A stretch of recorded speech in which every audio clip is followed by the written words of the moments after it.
Good morning students हमने last lecture में पढ़ा था कि इलेक्ट्रिक फील्ड क्या होता है और उसके बारे में कुछ जानना था।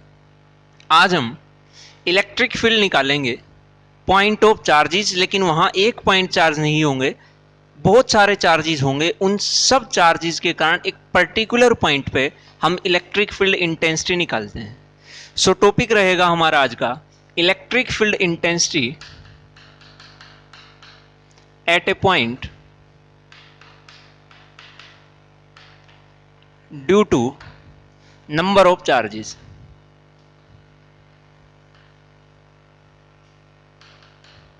ये हमारा टॉपिक रहेगा। अब यहां मान लीजिए कि आपको एक पर्टिकुलर पॉइंट है जिसका नाम हम P रखते हैं, और इस पॉइंट P पे आपको इलेक्ट्रिक फील्ड इंटेंसिटी निकालनी है।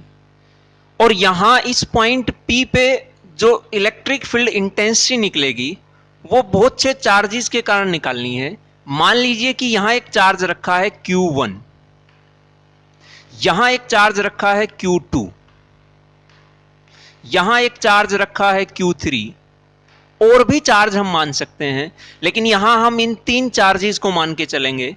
और इन तीन चार्जेस के कारण इस पॉइंट P पे इलेक्ट्रिक फील्ड इंटेंसिटी निकालते हैं। इस जो फर्स्ट चार्ज था Q1, इस Q1 की डिस्टेंस है पॉइंट P से, हम इसका नाम देते हैं R1P। इस Q2 की डिस्टेंस पॉइंट P से, इसका हम नाम देते हैं R2P। इसी तरह से इस चार्ज Q3 की जो डिस्टेंस है पॉइंट P से, इसका हम नाम देते हैं R3P।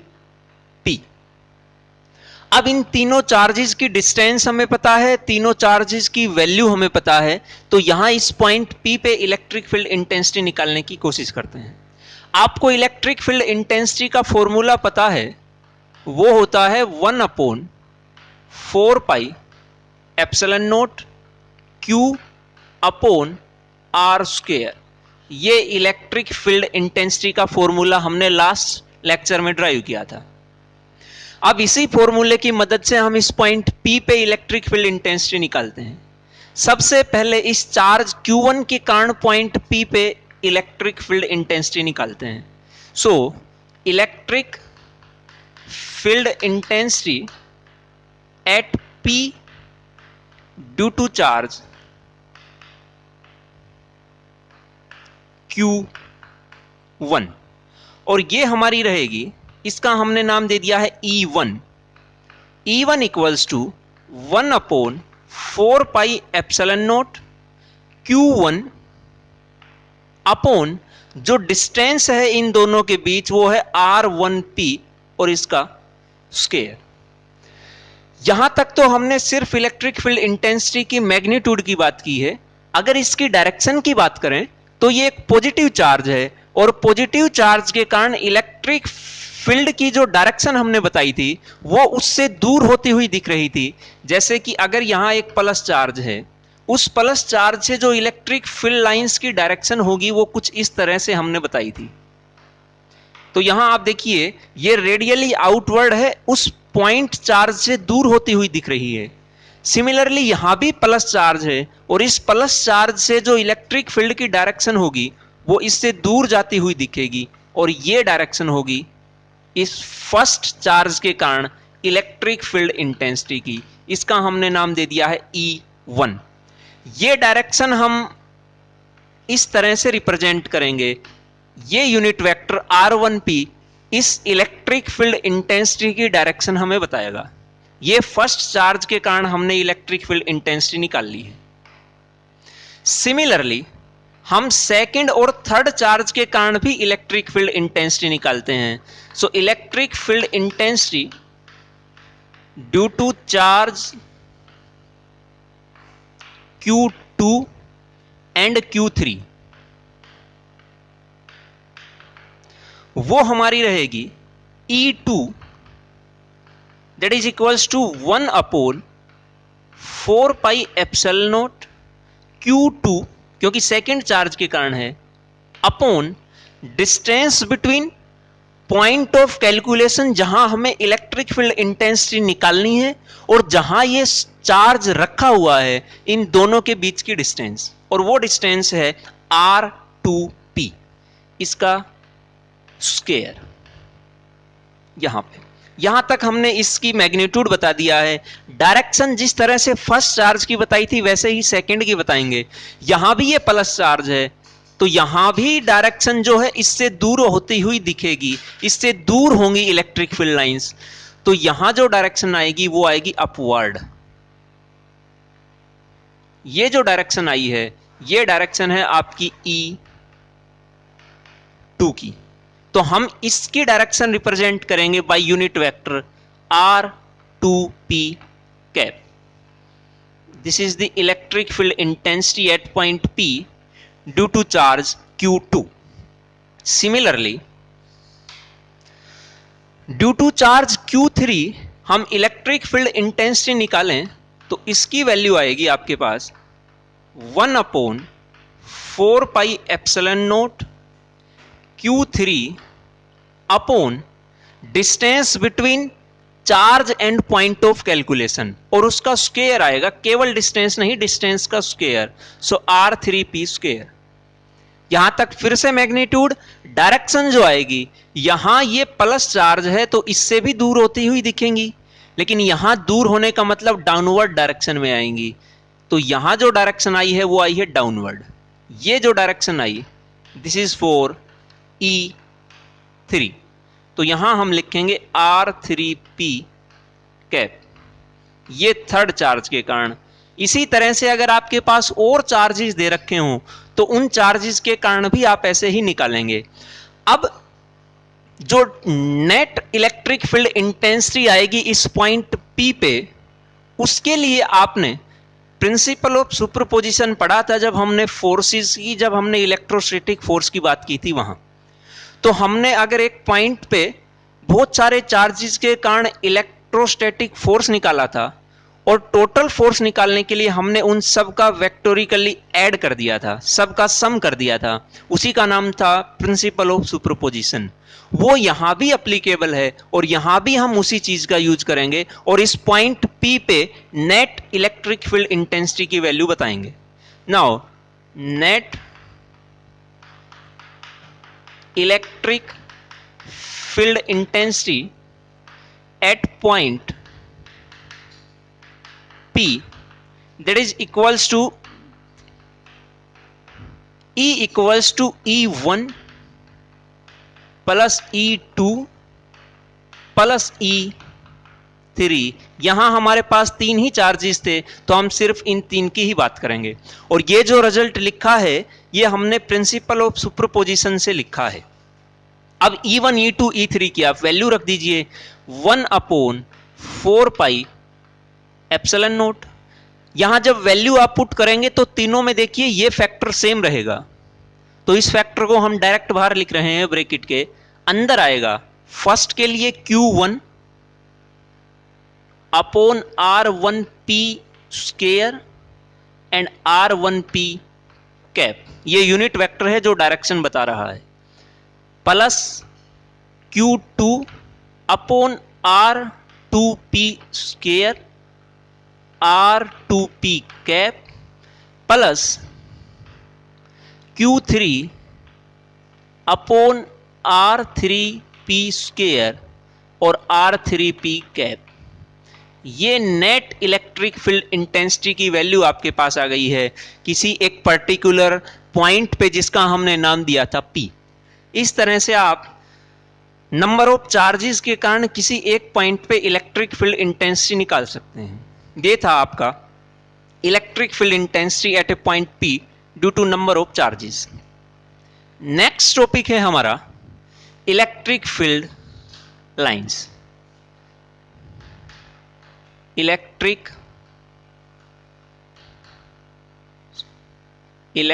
Field lines, short form में हम इसको लिख सकते हैं E.F.L, इलेक्ट्रिक फील्ड लाइंस। देखिए सबसे पहले इलेक्ट्रिक फील्ड का जो कंसेप्ट इंट्रोड्यूस कराया था वो माइकल फैराडे ने बताया था, और वहां पे उन्होंने उन इलेक्ट्रिक फील्ड लाइंस को नाम दिया था लाइन ऑफ फोर्स। लेकिन यहां जो लाइन ऑफ फोर्स नाम दिया गया वो नाम इलेक्ट्रोस्टैटिक में तो ठीक है, जब तक हम इलेक्ट्रोस्टैटिक की बात करें तो कोई प्रॉब्लम नहीं आती, लेकिन जब हम मैग्नेटोस्टैटिक्स मतलब मैग्नेटिक फील्ड की बात करते हैं उस केस में हम उनको लाइन ऑफ फोर्स नहीं बोल सकते, वहां वो चीज सही नहीं बैठ रही है। इसी कारण से हमने उनको लाइन ऑफ फोर्स का नाम नहीं दिया, हमने उनको नाम दिया इलेक्ट्रिक फील्ड लाइंस। अब इलेक्ट्रिक फील्ड लाइंस करती क्या है हमारे पास? इलेक्ट्रिक फील्ड लाइंस एक तरीका होता है, हम इसको पिक्चर की मदद से, फोटोग्राफ्स मतलब जैसे ग्राफिकल रिप्रेजेंटेशन होती है उसी तरह से यहां भी एक ये रिप्रेजेंटेशन है, और उस रिप्रेजेंटेशन की मदद से हम एक इलेक्ट्रिक चार्ज के चारों तरफ जो एनवायरनमेंट है, जो इलेक्ट्रिकल एनवायरनमेंट है, उसको शो कर सकते हैं इन इलेक्ट्रिक फील्ड लाइंस की मदद से। So electric field lines are a way of electric field lines is a way of pictorially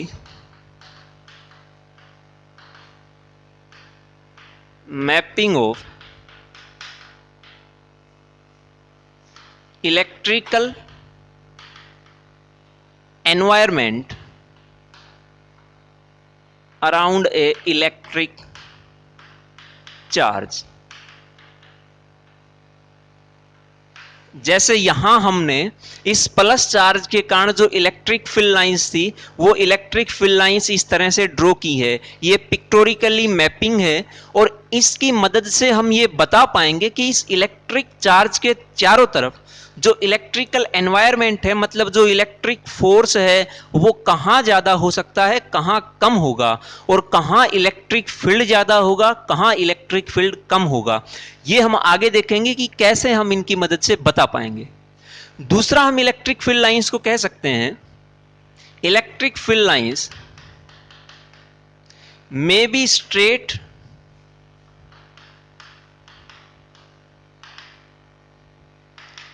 or curved, may be straight or curved lines such that tangent at any point on these electric field lines gives the direction of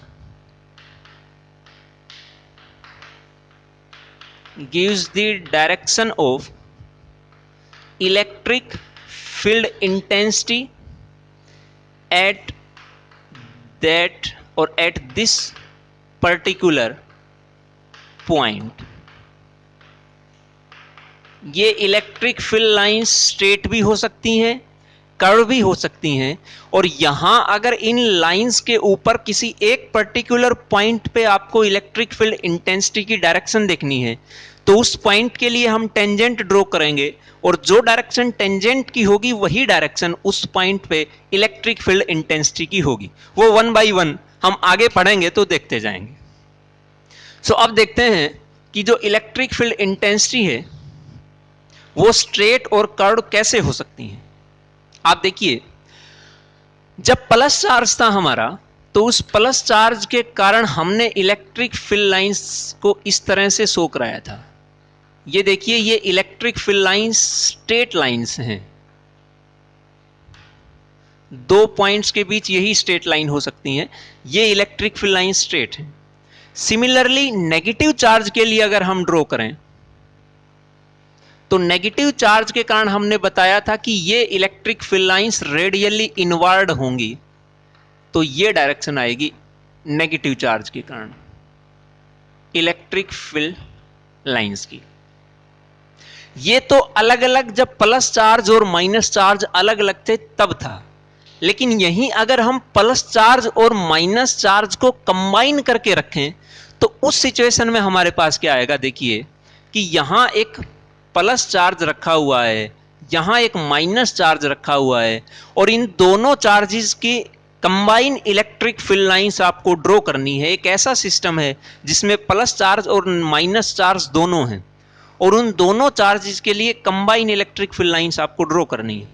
तो कैसे draw कर पाएंगे? देखिए, आपको यह पता होना चाहिए कि इलेक्ट्रिक फील्ड लाइंस प्लस से तो बाहर निकलेंगी और माइनस के अंदर जाएंगी, तो ये डायरेक्शन होगी। अब यहां देख लीजिए, प्लस से तो बाहर जा रही हैं और माइनस के अंदर, ये स्ट्रेट लाइन है। जैसे जैसे हम यहां ऐसे आते जाएंगे तो यहां देखिए ये लाइंस कर्व होती हुई जा रही हैं। So electric field lines straight भी हो सकती हैं और कर्व भी हो सकती हैं।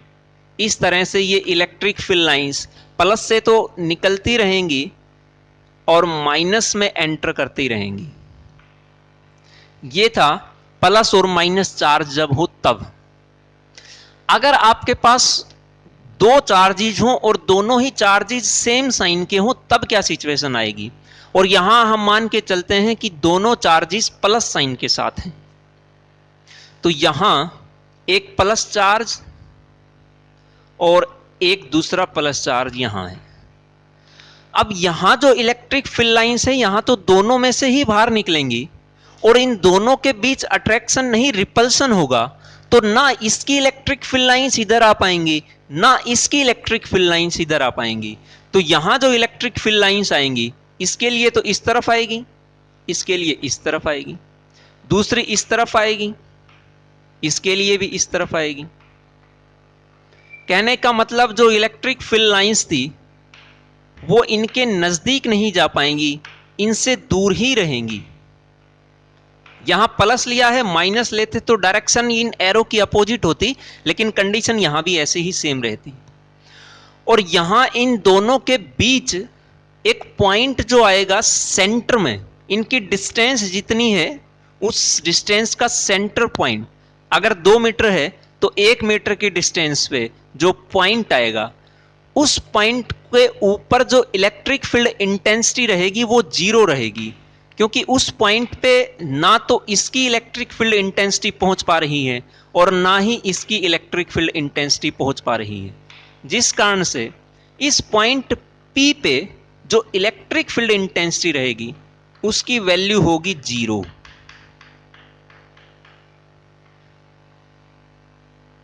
इस पॉइंट P पे इलेक्ट्रिक फील्ड इंटेंसिटी की वैल्यू 0 रहेगी। अब इससे एक और केस हम मान के चलते हैं, ये फर्स्ट था, ये सेकंड था, ये थर्ड हो गया है आपका, और ये है फोर्थ। अगर दो चार्जेस हों, दोनों सेम साइन के साथ हों, लेकिन दोनों का मैग्नीट्यूड मतलब दोनों का वैल्यू अलग अलग हो, उस सिचुएशन में क्या होगा? उस सिचुएशन में भी इलेक्ट्रिक फील्ड लाइंस ऐसे ही ड्रॉ होंगी, लेकिन न्यूट्रल पॉइंट जो जहां इलेक्ट्रिक फील्ड इंटेंसिटी 0 थी, वो पॉइंट अब तक तो सेंटर पे था, लेकिन अगर दोनों का मैग्नीट्यूड अलग अलग हो तो वो पॉइंट जिस पे इलेक्ट्रिक फील्ड इंटेंसिटी 0 थी, फिर वो सेंटर पे नहीं रहेगा, वो किसी दूसरे पोजीशन पे रहेगा। कहां रहेगा वो हम देखते हैं। यहां मान लो कि एक चार्ज है ये, इसका नाम आप दे दीजिए प्लस Q1, और दूसरा चार्ज है ये, इसका नाम दे दीजिए प्लस Q2, और हम मान के चले कि Q1 is greater than Q2, Q1 की वैल्यू ज्यादा है, Q2 की वैल्यू कम है, तो यहां जो इलेक्ट्रिक फील्ड लाइंस निकलेंगी इसके लिए ऐसी ऐसी ऐसी, इस तरह से इलेक्ट्रिक फील्ड लाइंस निकलेंगी।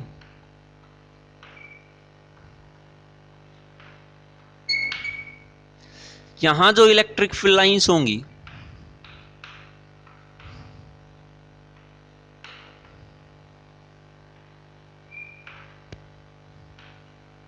ध्यान रखना कि जिस चार्ज की वैल्यू ज्यादा होगी उसके लिए इलेक्ट्रिक फील्ड लाइंस की संख्या ज्यादा होगी, और जिसके लिए जो चार्ज छोटा होगा अमाउंट में, उस चार्ज के लिए इलेक्ट्रिक फील्ड लाइंस की संख्या कम रहेगी।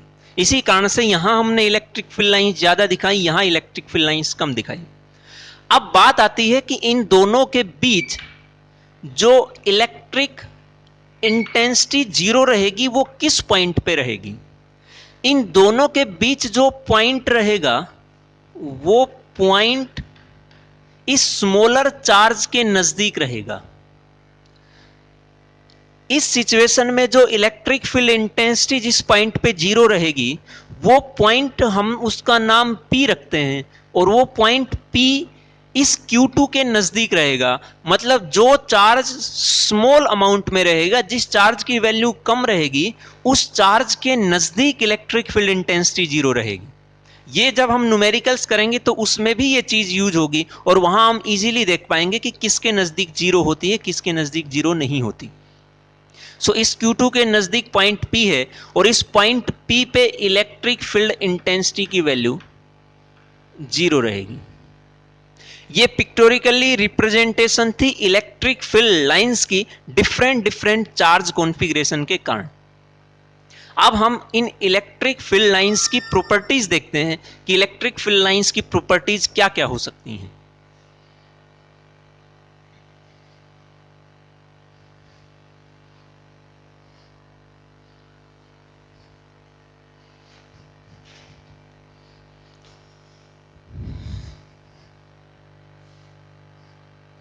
सबसे पहले इलेक्ट्रिक फील्ड और प्रॉपर्टीज ऑफ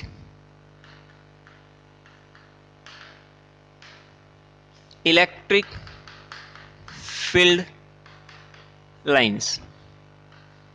फर्स्ट पॉइंट, जो इलेक्ट्रिक फील्ड लाइंस हैं वो इलेक्ट्रिक फील्ड लाइंस कॉन्टिन्यूअस तो रहेंगी और इलेक्ट्रिक फील्ड लाइंस आप इस प्लस और माइनस में देखिए, स्टार्ट तो प्लस से होती हैं और खत्म माइनस पे होती हैं और जहां से शुरू हुई जहां पे खत्म हुई उसके बीच में कोई भी डिस्कनेक्शन नहीं है, लगातार कॉन्टिन्यूअसली फ्लो करती रहती हैं, जहां से चले थे वहां से और जहां पहुंचना है वहां तक। इसके बीच में कहीं आपको कोई कट नहीं दिख रहा है, कहीं कोई टूटा हुआ पार्ट नहीं दिख रहा। इसका मतलब इलेक्ट्रिक फील्ड लाइंस कॉन्टिन्यूअस होंगी, लेकिन और स्टार्ट कहां से होंगी, प्लस से स्टार्ट होंगी, माइनस पे जाके खत्म होंगी। सो पहली बात है कि electric field lines are, these are continuous lines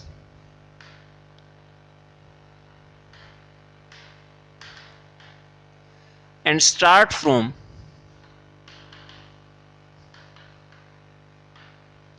positive charge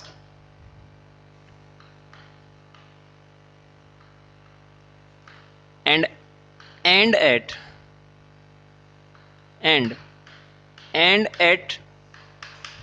negative charge. ये फर्स्ट पॉइंट। दूसरा पॉइंट कि ये electric field lines do not form close loops, do not form close loops. अब क्लोज लूप्स का मतलब यह है कि जहां से हम चले थे, जो हमारी इनिशियल पोजीशन थी, अगर फाइनल पोजीशन भी वही हो, कहने का मतलब इनिशियल और फाइनल पोजीशन कोइंसाइड कर जाए, उस सिचुएशन में हम उसको क्लोज लूप, क्लोज पाथ का नाम दे सकते हैं। लेकिन यहां इस कंडीशन में कोई भी सिचुएशन में आप देख लीजिए, कहीं भी ऐसी सिचुएशन नहीं है। इस प्लस और माइनस के लिए आप देखिए, प्लस से शुरू होती हैं, माइनस पे खत्म होती हैं। इनिशियल पोजीशन यहां थी और फाइनल पोजीशन यहां है। इसका मतलब इनिशियल और फाइनल कोइंसाइड नहीं कर रही, यहां कोई भी क्लोज लूप नहीं बन रहा। क्लोज लूप बनता तो सिचुएशन ऐसी होती, लेकिन यहां ऐसी कोई सिचुएशन नहीं है, सिर्फ प्लस से निकलती हैं और माइनस पे जाके खत्म होती हैं। इसी कारण से हमने कहा कि electric field lines do not form close loops. And the third point is the tangent at any point on electric field lines give direction of electric field intensity at this particular point. आपको पता है कि electric field intensity एक vector quantity है, और अगर वो vector quantity है तो उसकी एक पर्टिकुलर डायरेक्शन भी होगी। अगर उस डायरेक्शन की हम बात करें तो डायरेक्शन कैसे आएगी, आप देखिए यहां जो प्लस और माइनस के लिए हमने ड्रॉ किया था, इसमें यहां से जब आप देखेंगे तो लगेगा कि इलेक्ट्रिक फील्ड लाइंस ऐसे जा रही हैं, यहां जब आप जाओगे तो लगेगा कि इलेक्ट्रिक फील्ड लाइंस ऐसे जा रही हैं, और यहां जब आप जाओगे तो लगेगा कि इलेक्ट्रिक फील्ड लाइंस अंदर की तरफ जा रही हैं। तो इस पूरी इलेक्ट्रिक फील्ड लाइंस पे जो डायरेक्शन रहेगी वो अलग अलग रहेगी। इसी कारण से अगर आपको एक पर्टिकुलर पॉइंट पे इलेक्ट्रिक फील्ड इंटेंसिटी की वैल्यू डायरेक्शन निकालनी है, तो उस डायरेक्शन निकालने के लिए आप मान लो कि इस पॉइंट P पर, इसका नाम हमने दे दिया P, और इस पॉइंट P पे इलेक्ट्रिक फील्ड इंटेंसिटी की डायरेक्शन निकालना चाहते हैं। तो इस पॉइंट P पे आप एक टेंजेंट ड्रॉ करिए, और जो टेंजेंट होगा वही टेंजेंट इलेक्ट्रिक फील्ड इंटेंसिटी की डायरेक्शन आपको प्रोवाइड कराएगा। यहां अगर आपको इलेक्ट्रिक फील्ड इंटेंसिटी की डायरेक्शन देखनी है, इसका नाम P1 रख दीजिए, इसका नाम P2, तो इस पॉइंट के लिए आप फिर से एक टेंजेंट ड्रॉ करिए, और जो टेंजेंट होगा वो इस पॉइंट पे इलेक्ट्रिक फील्ड इंटेंसिटी की डायरेक्शन देगा। इस तरह से किसी भी एक पर्टिकुलर पॉइंट पे अगर आपको इलेक्ट्रिक फील्ड इंटेंसिटी की डायरेक्शन देखनी है तो आप उसके ऊपर एक टेंजेंट ड्रॉ करिए, और वही टेंजेंट आपको इलेक्ट्रिक फील्ड इंटेंसिटी की डायरेक्शन बताएगा। लेकिन ध्यान रखना कि टेंजेंट की दो डायरेक्शन हो सकती हैं। डायरेक्शन ये भी तो हो सकती थी, लेकिन हम देखिए चलते हैं प्लस से और एंडिंग करते हैं माइनस पे, तो हमारी जो ओवरऑल डायरेक्शन थी वो इस तरह से थी, तो टेंजेंट की डायरेक्शन भी हम ये लेंगे, ये डायरेक्शन हम नहीं लेंगे। अब नेक्स्ट पॉइंट आता है आपका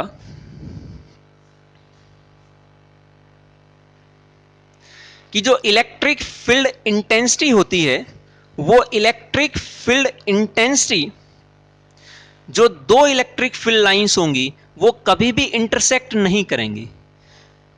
to electric field lines can never intersect each other. अब ऐसा क्यों है? वो इसलिए है क्योंकि अगर इलेक्ट्रिक फील्ड लाइंस, दो इलेक्ट्रिक फील्ड लाइंस आपस में इंटरसेक्ट करें, और मान लीजिए कि यहां एक डायरेक्शन है, दो इलेक्ट्रिक फील्ड लाइंस हमने मान ली, एक इलेक्ट्रिक फील्ड लाइंस ये है और दूसरी इलेक्ट्रिक फील्ड लाइन ये है। इस पर्टिकुलर पॉइंट पे ये इंटरसेक्ट कर रही हैं। अब इस पर्टिकुलर पॉइंट पे इसका नाम हमने फिर से P रखा, और इस पॉइंट P पे आप इलेक्ट्रिक फील्ड लाइंस की डायरेक्शन देखना चाहते हैं, इलेक्ट्रिक फील्ड इंटेंसिटी की डायरेक्शन देखना चाहें, तो आप यहां टेंजेंट ड्रॉ करेंगे। लेकिन टेंजेंट इस पॉइंट के लिए डियर स्टूडेंट्स हम दो ड्रॉ कर सकते हैं, और अगर दो ड्रॉ करेंगे इसका मतलब एक पर्टिकुलर पॉइंट पे इलेक्ट्रिक फील्ड इंटेंसिटी की दो डायरेक्शन आ गई, और ऐसा पॉसिबल नहीं है। एक पॉइंट पे केवल एक ही डायरेक्शन रह सकती है, कभी भी दो डायरेक्शन नहीं रहेंगी। अब देख लीजिए एक बार, ये डायरेक्शन ये टेंजेंट बताएगा, दूसरा टेंजेंट ये डायरेक्शन बताएगा। इसी कारण से दो जो इलेक्ट्रिक फील्ड लाइंस हैं वो कभी भी इंटरसेक्ट नहीं करेंगे। नेक्स्ट पॉइंट है electric field lines contract longitudinally due to attraction between unlike charges।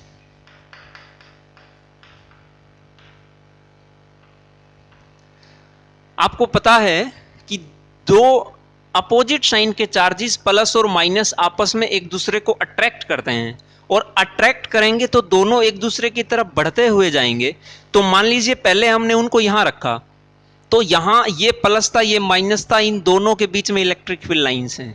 Attraction के कारण दोनों एक दूसरे की तरफ नजदीक मूव करने लगे।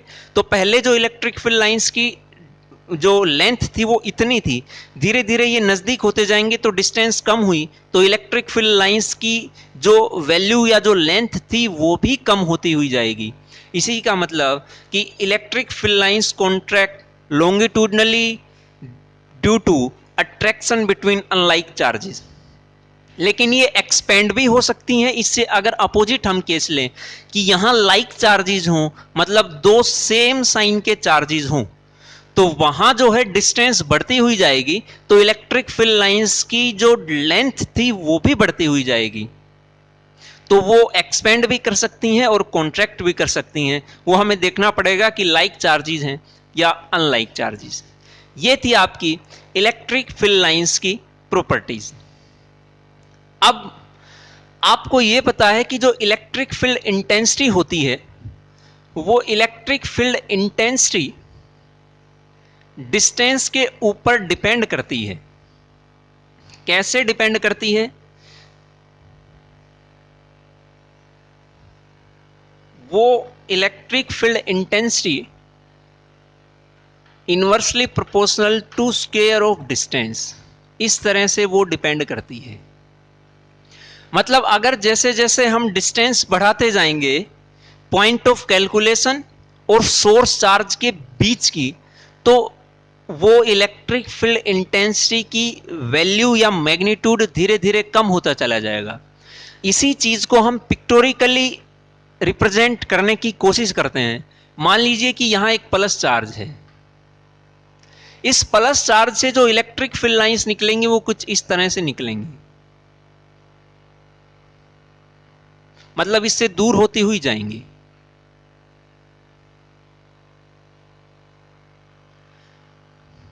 यहां जो एरो मैंने लगाई हैं इनकी एक पर्टिकुलर डायरेक्शन है, इसीलिए हमने इनका नाम वेक्टर भी रख सकते हैं हम इनको।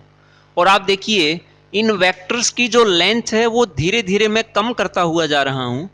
इसका मतलब ये नहीं है कि ये ऐसे ही अपनी चॉइस से मैंने कम कर दिया है। इसके पीछे रीजन ये है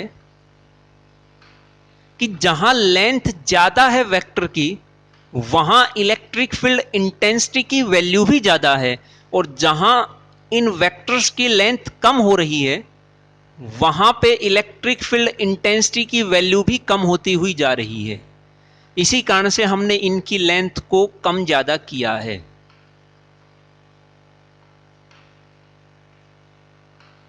यह है pictorially representation of electric field lines for a positive charge.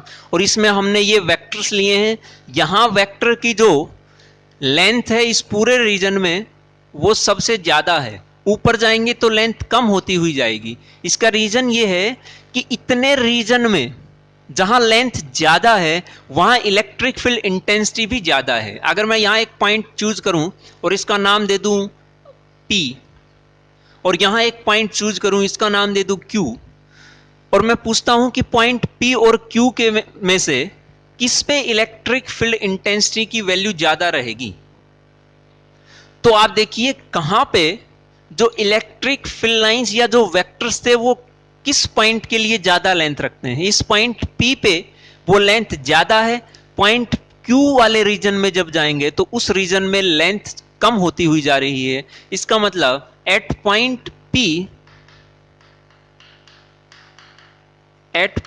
P electric field intensity is